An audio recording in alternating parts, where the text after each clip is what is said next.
Please welcome to the stage the CEO of Geotab, Cawse.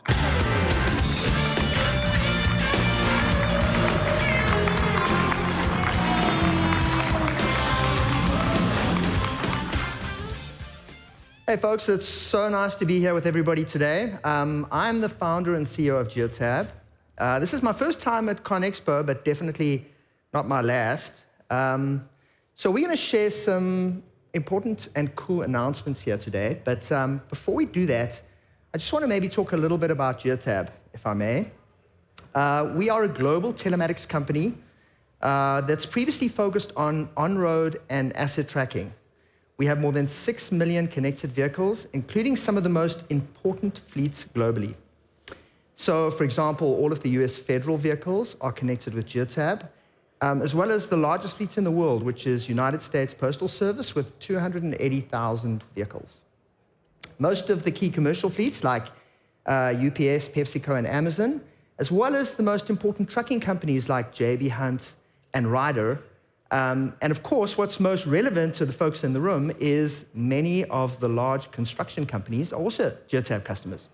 So we are an engineering company and we solve problems. We spend more than $150 million a year on R&D, and we have about 1,200 engineers and computer scientists working on the problems.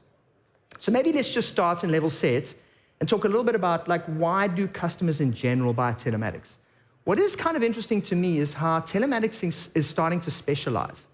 And let's start by looking at the broad use cases first, and then I'll show you what I mean. So maybe first up is fleet optimization and operational efficiency. So how do I extract every dollar out of the work that I do? And so here, I'll give you a couple of examples of how that works. So we've got route optimization. This is relatively understood. So we take GPS position, we take trips history, we do some analysis to eliminate inefficient routes and eliminate things like idling. The other really good one is predictive and preventative maintenance. And so here, customers maximize their vehicle uptime by using AI to know what to fix and when. Another good example is asset management and tracking. So here, fleets manage usage and location of all their assets, and they optimize utilization to make sure that the assets are in the right place at the right time to improve overall operational efficiency. Right, the next pillar is maybe driver safety. So this is a good example of this would be driver behavioral monitoring. And so here, fleets can proactively improve safety by identifying high-risk behaviors like aggressive driving, maintaining safe following distances, and eliminating speeding. Coaching and training tools are actually quite important here, believe it or not. So fleets can coach their drivers. They can do some AI-based risk assessments, video telematics, behavioral monitoring is important here, as well as some rewards programs, which is actually, I think, going to become much more important in the off-road industry as well. So we have a program called Geotab Vitality, which is cool, and it's actually growing really, really quickly. And the idea is very simple. It's more of like the carrot approach to working with your operators and your drivers. And effectively, you reward your drivers for good behavior. So they may get Amazon gift voucher or a coffee, and they have a points system, and it actually drives some really, really good behaviors, and we're seeing some great uptake of that as well. So some of the other ones include things like fuel and EV efficiency. So customers can gain strong visibility into fuel consumption, idling patterns. We're seeing an 8% reduction in fuel by just managing driving styles and things like idling. Fleet electrification is another one, where customers can plan their transition to EVs using data-driven assessments and looking at potential cost savings before they invest a single dime, as well as looking for the specific EV models that are suitable for their business needs. Streamlining regulatory compliance. This is always a pain for everybody. We have things that we have to do, like hours of service and ELD and vehicle inspection reporting and equipment inspection reporting, and so we can automate a lot of these with telematics. So different industries, what I'm seeing and I've noticed is that different industries are starting to have their own specialized telematics. And we actually see telematics as being a very important part of the future of telematics will be around ecosystems. And so what do we mean by that? Geotab has more than 700 solutions in our ecosystem marketplace where you can go and buy products that integrate with your telematics. And I think That is really the future of telematics. It's the open approach to how we bring everybody's solutions together and make them all tie together and work. So the way that I kind of think about this is kind of baking a cake. And so we provide a bunch of ingredients. Maybe we've got flour and we've got sugar. We have partners on the marketplace that, for example, have different ingredients. Maybe it's vanilla essence or something else, chocolate. And then we have partners that we work with, strong partners that provide other really important ingredients. And then the idea is to bake the perfect cake for that particular customer. And not every customer wants a chocolate cake. Customers are starting to require choice. As this industry matures, there's no vanilla telematics. It really is specific to each industry. All right, so any good presentation wouldn't be complete without talking about AI. And obviously, this is front and center. Now, we know that AI is rewriting the rules, and it's going to revolutionize business. There's no doubt. Even in the practical, heavy-duty world of construction. We're actually going through an industrial revolution right now, but for AI. Now, instead of me sitting here and repeating the hyperboles to you, I'm going to tell you what is happening on the ground in one particular company that I can talk about, that I know, called Geotab, right? So it starts off with understanding how many software developers we have at Geotab. And one big change that's happened in the last couple of weeks is our developers at Geotab are no longer allowed to write code.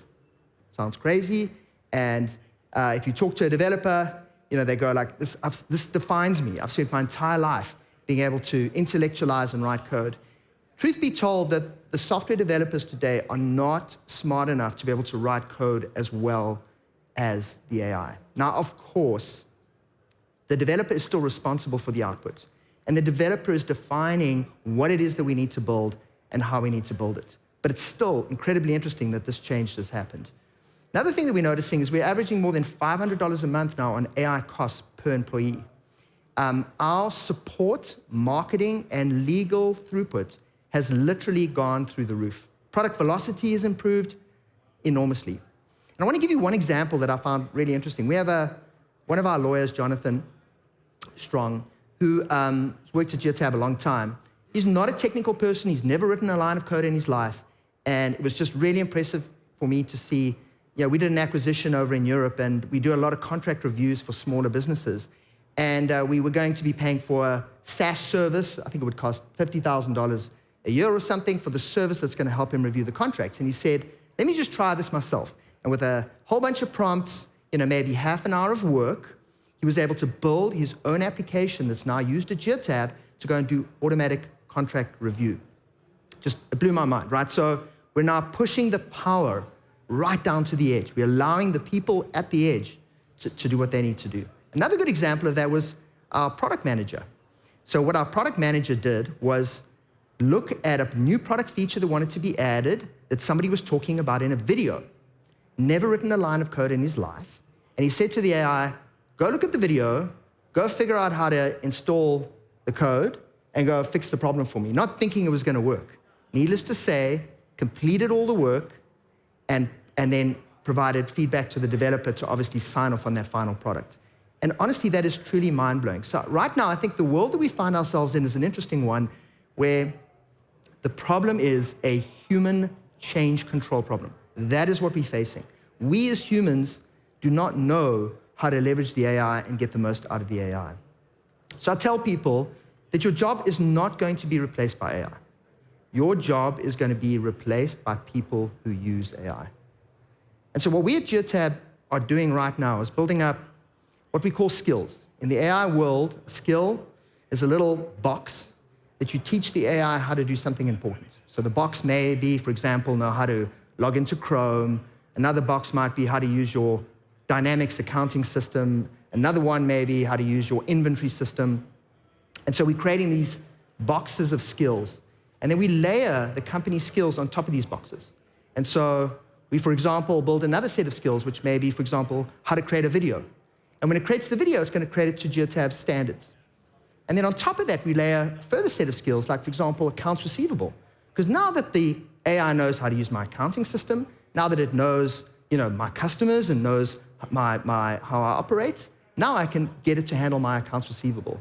And so it's just an amazing world that we find ourselves in, scary for sure, but one that is moving incredibly quickly. So how does this matter in your business? I mentioned before that software as a service right now is getting turned on its head. Now, we are a software as a service company, and I'm telling you that all software as a service companies are somewhat at risk in this new world. When you find non-technical people able to build apps, and Geotab looking at saying, well, we don't need to pay $2.5 million a year that we spend on Salesforce, I'd rather build a little app myself. Now, of course, it's not for everybody. The very small businesses won't do this, but businesses of our scale here, this is very much a reality. Now, one of the important things that you realize when you talk about AI is what is important with AI? The food for AI is data. The quality of the data matters. And so we're seeing a new world starting where there will be sensors for everything, including video as a sensor. Who would have known that hardware would be so important in this new world? The way that we think about building this new AI future, and perhaps one that you should think about too, and maybe you've heard the term before, digital twin, but I want to just talk a little bit about what a digital twin is. It's basically a way of reconstructing what is happening in the physical real world inside the cloud, in the data centers. And so this is actually really, really important. Not measuring whether something goes wrong or Neil's just had an accident or slammed on the brake. No, we want a complete and comprehensive picture of what is going on in the real world, because context matters. So for example, if you're assessing operator behavior, you really need to know what is happening around the equipment that you're looking at. If you want to optimize a route, you need to know what is the traffic patterns that are happening around that. And so the digital copy gives the AI the context that it needs to be able to transform your business. It's really being able to give the AI enough food that it can operate. So, as I said, AI is powered by data, and the quality matters. And that's really where Geotab comes in. For example, if I had an AEMP feed that gives me position once every 5 minutes, how on earth could I ever do accident reconstruction or following distance? So it's really important to focus on the data that matters. So 5 years ago, we embarked on an electrical health model. So what happened was PepsiCo, one of our large customers, came to us and said, we've identified that 70% of the time that our vehicles fail in the field is related to the electrical system, which sounds high, and I've questioned the facts. It's like either the battery or the alternator or the starter motor fails. And so if we can help PepsiCo eliminate that or reduce that, it would be of great service to them. So we didn't know where to start. First thing that we did is we said, you need to send us your work orders. Every single time you replace the battery, we need to see that you've replaced the battery. And then we started measuring, built the AI model, started figuring out what was going on. And in the end, it took us a couple of years to get it right. What we settled on was a model that looks at your cranking. So as you crank the vehicle, you get a voltage pattern in your signature of the crank. And that data combined with, believe it or not, the oil temperature, because that tells you the load on the vehicle, combines together to give you a model that can tell you when your battery's going to fail. So now companies don't have to go and replace their battery every quarter like they were doing before. They leave them in the vehicles, and 2 weeks before the battery's going to fail, the thing gets replaced. Now we don't have to worry about breakdowns and so on. So that's really one powerful example. We're now turning that into a tire model. There's a DEF filter management model. There's a starter failure model. All of these models are now being built, which is really interesting. The next thing that we can talk about is predictive maintenance. So we partnered with Amazon Europe, our customer, and we've been optimizing our risk of breakdown model directly with them. So the result, our severity assessments achieved a 97% agreement rate with mechanics, and we reduced their downtime by identifying issues early. So, that is a big step forward, right? 97%. There's no more important key indicator than risk of breakdown as your single KPI if you're in maintenance. So I think that's a really, really good progressive step that we've seen in that space. The third one is Geotab Ace. So Geotab Ace is our AI tool to unlock your data. And so you can ask, for example, in the AI tool, who is my safest operator? How much fuel did I use in the last 30 days compared to the month before? Or which equipment is currently down? 30 seconds, powerful answers back. We also just announced our voice agent, which I think is the next generation of how AI is going to work. And I wanted to do a live demo, but it was a bit tricky. So effectively what you do is you tell the AI when to call the operator. So what needs to happen, what is the criteria for the operator? So for example, when the operator leaves the job site, I would like you to call the operator. And then you specify what is the information you would like the AI to ask the operator about his activity. So you can set up, for example, calls Joe up and says, Joe, and says it just like I'm saying it now, I see you've just left the job site. Can you please tell me if you had any safety issues while you were operating today? Joe turns around, he says, no, everything was fine, no issues. Was there any equipment issues that you want to report? Yeah, it looks like the tire on the left front side is low. Can somebody please take a look at that? Noted. And then I noticed that you operated for 8.5 hours. Is that correct? Yes, it is. And so this is incredible because now that data can be taken back automatically, entered into the system, and now you can start reporting on it, you can start understanding it, you can start analyzing it. All right, video is important. What you can see here is that a driver who's been distracted is causing a collision. Now, we have about 20 of these happening a day in our pool of 184,000 cameras. What is interesting to me is the fact that by installing video safety equipment, you can reduce your accident rates by 20 to 50%. Now, that's an enormous number. Think about the bottom line payback by being able to cut out the cost of having an accident. So it really has become a no-brainer. But this is really just the beginning for video, because there's so much extra value when AI can reason well with what's going on in the world. And we see video as some kind of super-powered sensor. Video was one of the big mistakes that I made as the CEO of Geotab in the early days. We were late. We were relying on partners to do the video, but I'm telling you now that video is now like oxygen. It is weaved into all of the operational systems in what we're doing. So VLMs, which are kind of vision language models, are unlocking new use cases without programming. So for example, I can say, tell me when you see debris on the side of the highway. Or tell me when my construction team are not wearing their hard hats. Or count the number of excavator loads that have just happened. So I'd like to show you a quick demo here in Las Vegas about how AI is integrated into the platform. Okay, so the construction company needs to move equipment around the city, and there are many road closures expected due to the F1 race. The manager wants to make sure that his teams avoid this area. In this case, we use Claude. So he went into Claude and he said, go find the roads that are closed, and then he just instructs Claude to go mark off in the My Geotab system all of the no-go areas. And so literally, with a couple of sentences, the work is automatically done. So now when he goes back to My Geotab, he can see that his vehicles will now be automatically routed around these no-go areas. Now, imagine when you give AI access to everything else in your company: finance, customers, inventory. You're going to be able to unlock productivity like never before. I want to show you another quick demo of how customers leverage AI to improve uptime and save money. So first off, you see on this page, a maintenance manager has everything that they need at their fingertips to look at maintenance and uptime. The key KPI metrics is that the manager focuses on is breakdown rates, which is unplanned downtime. So reducing this is a huge boost to productivity and efficiency. Replacement equipment is expensive. Tracking what we are doing to improve uptime and comparing uptime by age of machinery is now easy.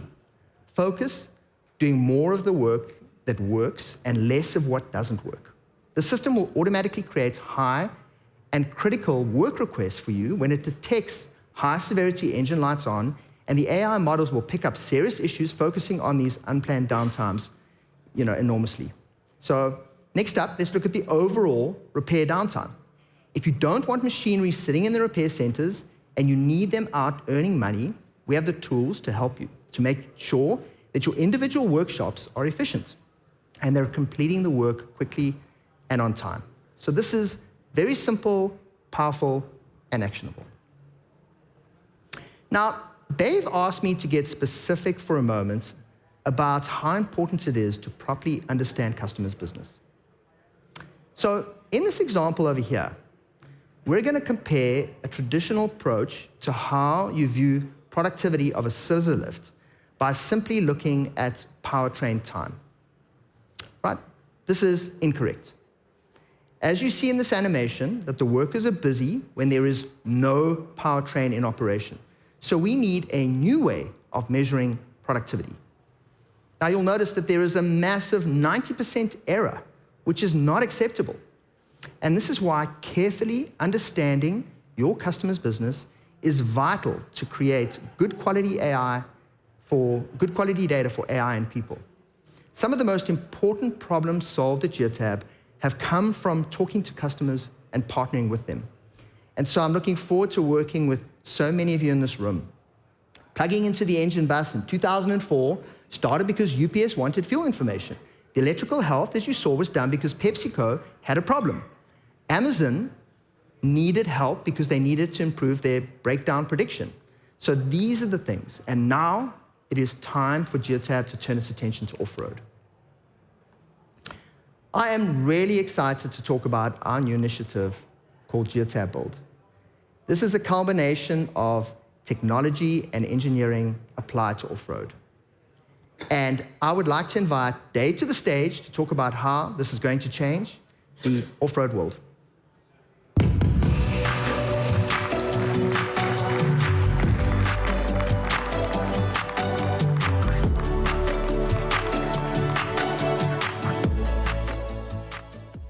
Okay, super excited to be here sharing the stage today with Neil. He's someone that I've admired for a long time, and now it's a pleasure to get to work with. So what is Geotab Build? This is a good question. And Geotab Build is a commitment from Geotab to the construction industry to focus on the problems that are most important to that business. So we just heard Neil talk about some of the amazing impact that Geotab has had on the on-road space in terms of productivity and safety and efficiency. Some really incredible stuff. And what we want to do at Geotab is take those capabilities and apply them to construction through asking the industry, you tell us what's most important to you and what we need to focus all of that engineering excellence and innovation engine on. So what we want to do is we want to enable the leaders in the construction space. So we want to enable them to accelerate productivity and increase efficiency. We want them to have faster times to project completion and revenue realization. And of course, we want to drive a safer working environment for construction professionals. So we're going to get there, and we're going to get there through a promise of execution for the industry. You're going to see us move really quickly on this and produce solutions that are meaningful and impactful right out of the gate. So the first thing that I want to talk about today is data analytics and, of course, AI. So we just heard Neil talk about this idea that data is the food for AI. And when your food's no good, I think that AI becomes something like a party trick. And I think all of us in this room have had the experience of seeing an AI demo, and your first reaction is, wow, that's really cool. And your second reaction is, maybe that's just cool. And you have these doubts that there's going to be immediate applicability and trust required to apply that to my business processes. Can I actually use what I've seen here to drive a change in business direction? And this is especially relevant for construction. And that's because traditionally, construction telematics data is all over the place. And this is the result of the fact that we have such a wide variety of machine types, of powertrains, of controllers, of protocols. It's a really like idiosyncratic set of data. And that means that when you interrogate that data, especially in a mixed fleet scenario with AI, you get some wacky results. And I think that this has led to a trust gap in construction with dashboards to start with. So I bet there's a lot of people in the audience today that have this experience of maybe they have a super cool looking dashboard software and it's connected to their telemetry data, but they don't trust it. So that dashboard might tell you something like, hey, you've got 5 machines that are unproductive on this job site and you ought to repurpose them, or I'm not being billed for the usage of the machines, or whatever it is. And I think for most people here, the first thing they do in that case is they take that data and they API it into their own data lake, and then they take their own analysts or industry specialists and they reevaluate what they've been told by the dashboard. They don't act on it. Okay, so that's the trust gap. And we see that trust gap transferring to AI. And what we're going to do at Geotab is we're going to tackle that trust gap through this approach. So the first thing that we're going to do is we're going to do the work to provide a single unified taxonomy of 100 machine categories. Okay? So this means getting our hands on every single one of these 100 machine types and mapping the addresses to the data pipelines to the insights. So the second thing here is we're going to demand context and we're going to deliver that context. And this means machine-specific logic that takes all that data collection and makes sure that it is represented by the machine category into insights along productivity, safety, and service lines. So then if we think about number 3, where we talk about the fact that we want to build for AI, we want to enable AI as the great catalyst for construction. And we're going to do that by executing number 1 and 2. So that when I do ask Geotab Base or whatever my chosen AI platform is that's ingesting these decision-grade insights, and it says, hey, you've got 5 scissor lifts on your worksite that show a high probability of incident, I can take immediate action on that without second-guessing or reanalyzing.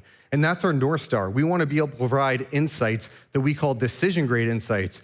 And the idea is that if I'm running a rental yard or a construction site or a similar construction business, I take the insights provided and I act on them. I have the highest level of trust that allows me to actually benefit from my AI and accelerate my business, as opposed to providing me an extra analytics task where I'm constantly second-guessing what I'm getting from the system.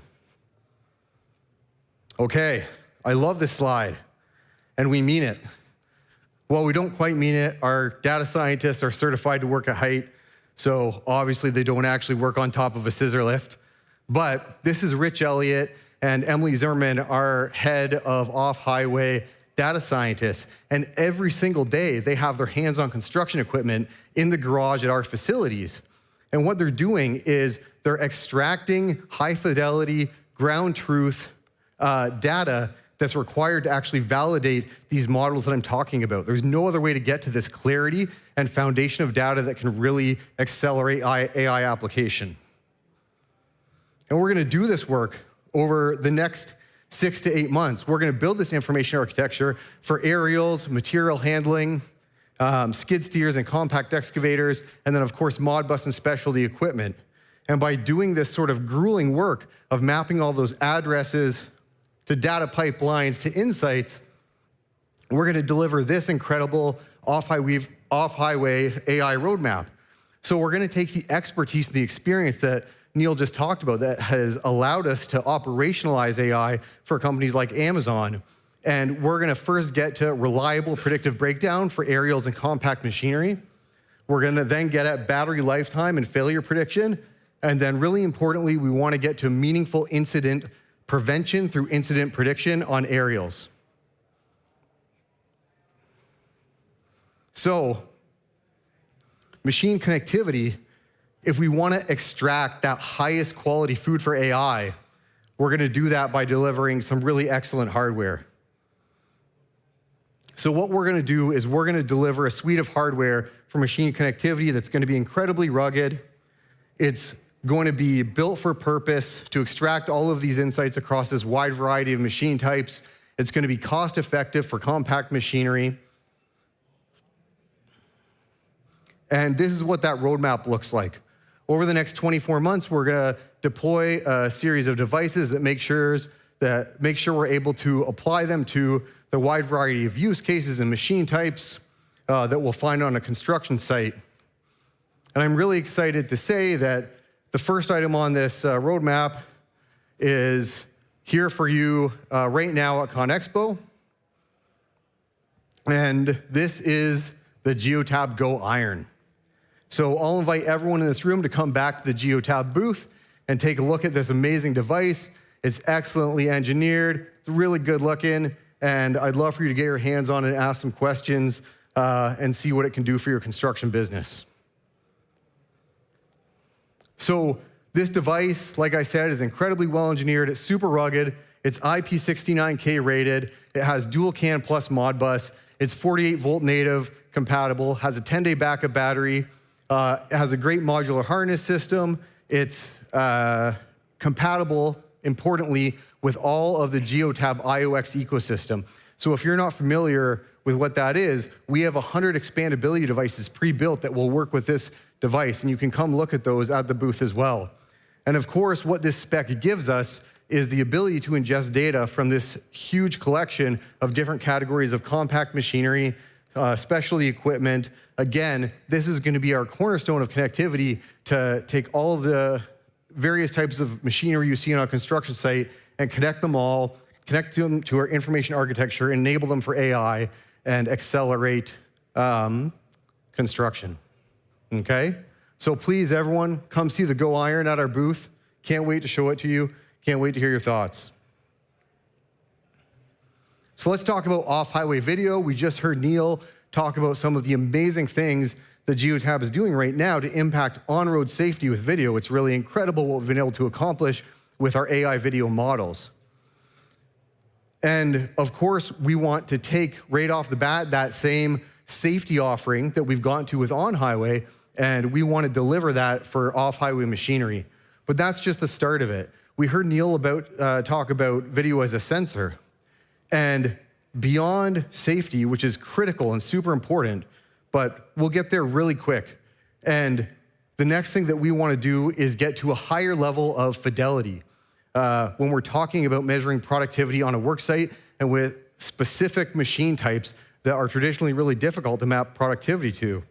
We're going to do this through our single, super agile AI video platform that's already in the market right now doing a lot of work for on-highway. So if we think about a machine like a rental telehandler, I think this is a great example of like where this can apply. So the average rental telehandler right now, it doesn't detect load on the forks. It doesn't detect boom outreach in terms of what's broadcast onto the bus. And that means from telematics and insights perspective, I actually don't know when that thing's working. So for those of us, probably many of us are familiar with like what a productive telehandler looks like. It's the number of pick and carry tasks that it does in a day. It's the number of pick and place tasks it does in the day. It might be doing a support activity where the boom is raised and the forks are loaded with like a 2,000-pound pallet of shingles, and it just sits there all day. The engine's off, the hydraulics don't move, but people are unloading shingles and installing roofing. That's a productive day for a telehandler. But if I look at telematics data coming off the average telehandler right now, it says that machine did nothing. And it's not really easy to extract that productivity data without video. So the way that we're going to solve this is by using our AI video models, and we're going to aim those with purpose-built AI models that will pick up this productivity, feed it into our information architecture, and give you reliable productivity data on these machines that are traditionally really hard to figure out when they're working, when they're not. And this is a machine that, you know, it gets beat up. It's the first on the job site. It's the last off, right? And you really want to know if this thing that's costing you $2,000 to $3,000 a month to rent on your job site is working, or if someone's just holding it because they think they might use it in 2 weeks, okay? So something I'm really excited about with this is that because we already have this amazing family of video solutions in the market, and we already have the AI video platform, we get a super head start to applying these construction-specific video models. So right here we have the Geotab Go Focus, the Go Focus Plus, and the Go Focus Pro. And these are solutions that are in the market running our AI video model right now. And this is going to really accelerate our deployment and development of off-highway video models. So if we look at our off-highway video roadmap, this is what it looks like. So the first thing we're going to get to, and the most important thing, even though it might be the oldest thing in terms of a feature, is machine proximity and operator behavior safety models. And we'll apply that for all of the machine categories where that makes sense and where that's needed. But then after that, we're going to get after this telehandler productivity model where we can do an accurate reporting of pick and carry tasks, pick and place tasks, support hours, and then total productive time. With smaller compact excavators, again, these are cost constrained by category excavators that might be used by landscapers or whatnot, and they aren't censored throughout the boom. So what we want to be able to do is through video detect tons of earth material moved, like what type of material, is it sand, is it limestone, is it like broken concrete, and the approximate weight of the earth moved or the material moved, and counting dig cycles. And then there's a really interesting use case here that we've heard from our really large construction customers that we're going to get after. and that's job site analytics through AI camera models. So you can imagine if I'm monitoring a pedestrian pathway on my job site, I can sit there now and have my camera identify how many times was there an instance of non-compliance with regulations. How many people walk by that camera without their PPE on, whether it be a hard hat or safety boots, or they're missing their safety badge, right? I can pick up those instances, and what's interesting about this is I can now prove to the project owner that I'm managing downwards. I'm decreasing my safety risk over time by coaching back on these things and decreasing my instances of non-compliance per week. And that's a reason to hire me on and give me ownership of a project, because I can be accountable for that level of safety and the actual monitoring management of it. Okay, so on the video side, I can't wait to show you guys our work. We're gonna get after this really fast, and I'm really excited about what we're doing there. So next I wanna talk about Bluetooth and small assets. And I think a lot of people in the room here will know that this category of assets is the highest percentage loss on any job site. So we're talking about hand tools and assets under $1,000, let's say. And so that's one fact we know, is that we hear from construction companies a figure anywhere from 25 to 50% annual loss on tools and small assets. That's crazy in terms of lost revenue and capital, but also in terms of productivity hit and trying to track down that stuff and replace it. It's like you're in a nonstop cycle of trying to understand what tools I've lost, who lost them of my 26 subcontractors on site, and what's going on there, and trying to control that environment. So that's the first thing we know about tools and attachments. The second thing we know, and this is really interesting, I think, is that hand tools in particular have the highest correlation in productivity amongst any data we could get out of a construction site. So if you think about an electrician installing conduit, and I imagine I have a drill in my hand, like a DeWalt or Makita or something like that, my trigger pulls have a super high correlation, number of trigger pulls in a day for a specific trade, to feet conduit installed, or to number of lighting fixtures installed. So when we talk about building a digital twin, it's really important that we get after that information. So the third fact that's gonna drive our approach here is that these tools are small, and they're either unpowered or battery powered, and they're super high volume. No one is gonna stick a third-party Bluetooth tag on every hand drill of the 10,000 that are on a job site. That's not gonna happen. If that's the path to deployment, no one's ever gonna get there. And so that informs this strategy. So one, I just mentioned, we wanna deliver a true digital twin of the worksite, and that requires this no data left behind model. So this is where we're saying, if you don't know what your hand tools are doing, and if you don't know where they are, a scissor lift is great, and we have to be able to understand the productivity enabled by a scissor lift, but there's an electrician on a scissor lift, or a painter. Someone is doing the work up there. The machine itself isn't doing the work. It's not like an excavator. So we need that second layer of insight to actually map out and accelerate productivity on a job site. So the other thing that we're gonna do is we're gonna leverage our position as the global IoT provider, and we're gonna create an expansive Bluetooth network that is gonna make sure that we have the best method and the best option for everyone to get that data off the ground. And then the third point here is OEM first. So you heard me talk about the high volume and the difficulty in deploying connectivity for tools. So we're already working with some of the largest tool manufacturers in the world right now in terms of onboarding them to our Bluetooth network and making sure that we're providing the easiest path to deployment. So right now, all of the major hand tool manufacturers are building Bluetooth transceivers into the form factor of their tools, right? So it's up to us to partner with those manufacturers and make sure that our customers can ingest that data and get this new layer of insights available to their business. So this is super cool. When I look at our roadmap, so in H2 2026, we're gonna enable tool tracking via Geotab Bluetooth network. And then in 27, we are gonna release our own ruggedized Bluetooth tag to supplement the OEM deployment model. And then we will get to a stationary Bluetooth gateway, which will just allow you to create a more robust Bluetooth network in a limited geographical area like a small job site. Okay, I can't wait to see what our AI data and analytics team is gonna do with this new layer of insights. Some pretty cool possibilities. Okay, so single integrated experience. So of course we're gonna finish this conversation the same place it started, which is with this idea that our customers ask us every day, how do we see all of our on-highway connected assets, all of our off-highway connected access assets in a single platform through a single user experience. We run one business, we don't run a fragmented business, and to have a true connected picture of our job site, we need to combine these things. So of course, the answer we're providing is that this is exactly what we're going to do at Geotab, and this is what we're talking about today. So we are going to provide a single user experience for every capability that we just talked about on those roadmaps, and everything that we're launching specifically for off-highway is going to be available through My Geotab. So whether you're someone that uses our APIs to take these decision-grade insights I talked about and attach them to different places in your tech stack, or whether you're someone that uses the My Geotab user experience and Geotab Ace to surface these insights and attach them to your business processes, in any of these cases, or maybe you're someone that works with one of our 500 partners to build custom workflow solutions that are perfectly aligned with your business, which is a great strength of our company. In any of these cases, we're going to provide construction-specific workflows and insights and capabilities alongside all of the amazing work we're already doing for on-highway in a single platform for your entire business to consume and have unified insights. So what this might look like, you guys can imagine.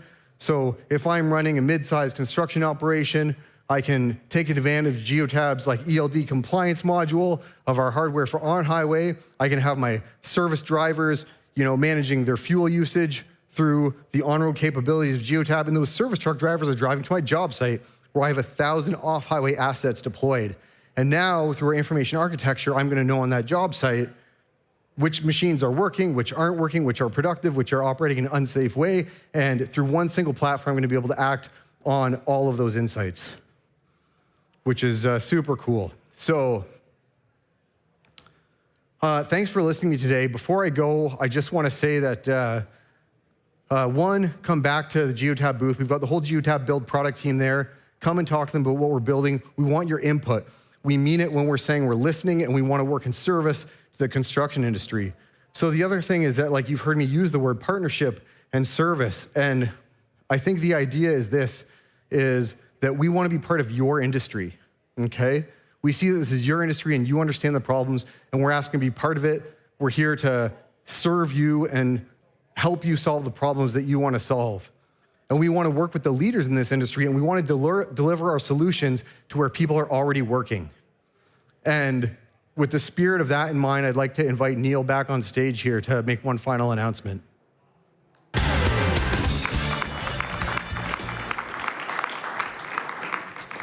Amazing, Dave. So with that, today we've talked about how we worked with some of the biggest construction enterprises to bring both value on highway and off highway. But there's one company that we have an immense amount of respect for, all of us. And so I'm excited today to share that Geotab and Caterpillar have an important global relationship to bring a full set of Geotab's capabilities directly to VisionLink for Caterpillar customers. I want to thank Ogi for the partnership and all the work that's been done. Thank you, and the team. I just want to say we're honored to be working with Caterpillar. Okay, thank you, everyone. Right. Thanks, folks.